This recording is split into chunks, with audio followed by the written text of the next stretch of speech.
I'm absolutely wrecked right now. I don't know how I'm going to say this without crying. And I'm making pancakes.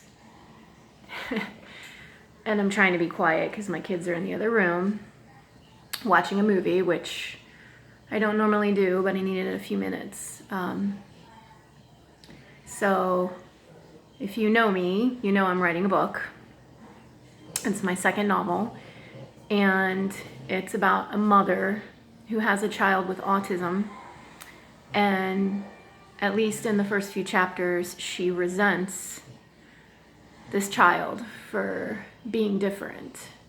And before you get really mad, you have to understand I have a child with autism. I love my child, but I have also resented my child. I think it happens because as a parent, I can only speak for my situation, but as my daughter's parent, I have seen such inspiration and such capability. She knows the entire periodic table. One time she was getting an MRA, which is a MRI with contrast, and she told the technician the name of the contrast that they were putting into her veins, gadolinium, and she told them the atomic number, which I've now forgotten because I'm average. So I've seen the capability of my child and how amazing and bright and intelligent she is. So it's hard for me as a typically functioning person to understand how it is that somebody so capable and so bright cannot understand how to pull up their pants to keep other people from making fun of them.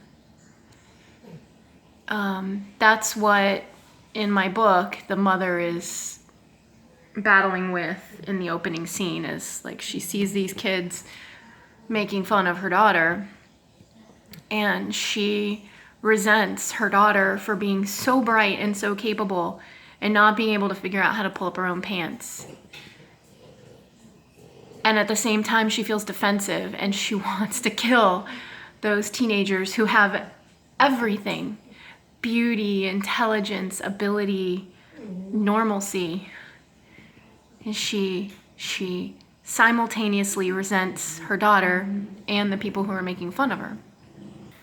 She comes unglued on her daughter and says things that no mother should ever say to their daughter. And I'm going to admit right here that I've said them. I've apologized for them. I felt bad about them. My daughter's forgiven me for saying them, but I've said them. So if you're a parent of a child with special needs or autism or whatever, you shouldn't say it, but I'm here to tell you I've said it and I've apologized, and hopefully I've not done too much damage. But anyway, the mom comes unglued on the daughter, and then fiction ensues. So fiction happens, and I'm not going to ruin it and tell you the rest of the story, except to say that I wrote this last week. And then on, what day was it? Thursday, I had to take my daughter to school. She's in college now. So on Thursday's the day I have to drop her off and wait for her. She's not yet ready to be in a dorm. We're crossing our fingers that next semester she'll be ready, but it's a journey. Anyway, I drop her off and I go to do some shopping. I came back an hour later. She wasn't there. She's always punctual. She is a very punctual person. So I wait and wait for 30 minutes and she's not there. So I start to circle and worry a little and circle some more. And an hour goes by and she's not there, and I start to freak out. And I'm not getting why I'm freaking out. Why is this worrying me so much? She's 18, she's an hour late, worse things have happened. Calling my mom, did you hear from her? Calling my ex-husband, did you hear from her? So, and I'm trying to figure out, why am I so freaked out? I call adaptive services at the school and I'm like, yes, I'm a freaked out parent. Have you seen my daughter? They're like, no, but maybe she stayed after class. She's struggling in that class. So maybe she stayed after. Okay, maybe she stayed after with the professor. That makes sense, but I call her, phone goes straight to voicemail. What if somebody has victimized her? You know, she has special needs, she has autism. What if somebody has done something terrible to her? She also has medical issues. What if she's like passed out? What if she's had a heart issue? Like, I'm starting to really freak out, and I'm thinking I'm not the panicky parent. Why am I freaking out? And then I realized it's because I wrote that chapter, and in the chapter the mom says the worst things you can possibly say and doesn't get a chance to say she's sorry. And I had said nice things to my daughter when she got out of the car, and I was thankful that I had encouraged her and said nice things. But I was wrecked that day, and when she got in the car, where were you? She's like, I was with the professor. Like, I should have known, just thought that she was with the professor and not worried. And she doesn't get why I was worried. She doesn't get why I was upset. Like, none of this, everything is literal in her world. And I am not in that world. And that's what my next book is about, is how this mom wants to be in her daughter's world and she can't. And this is where I'm gonna cry, because it's so hard to not be in that world because she's all alone in there. And then I got a text today from a friend that I grew up with, and her daughter's going to college with my daughter.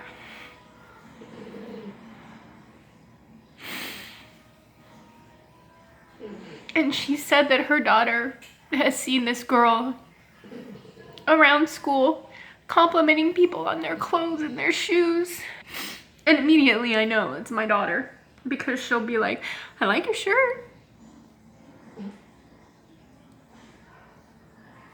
My daughter doesn't care about clothes or shoes. I've known since she started this habit that it's a way to get people to talk to her, because she doesn't know how to break into their world.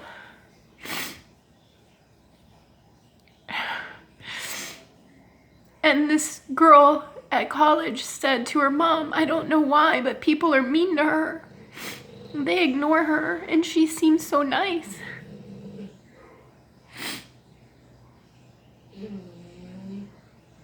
And I just thought of my daughter wanting to make a connection in her own way. Like, her connections with other people are different than ours.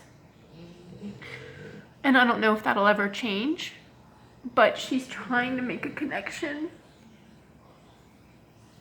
And these people are ignoring her. And I'm not criticizing the college. I mean, college students, I didn't know what the heck I was doing as a college student. And I probably was cruel to somebody like my daughter and didn't even know it. I'm cruel to my daughter now, and I don't even know it sometimes. But anyway, it just reminded me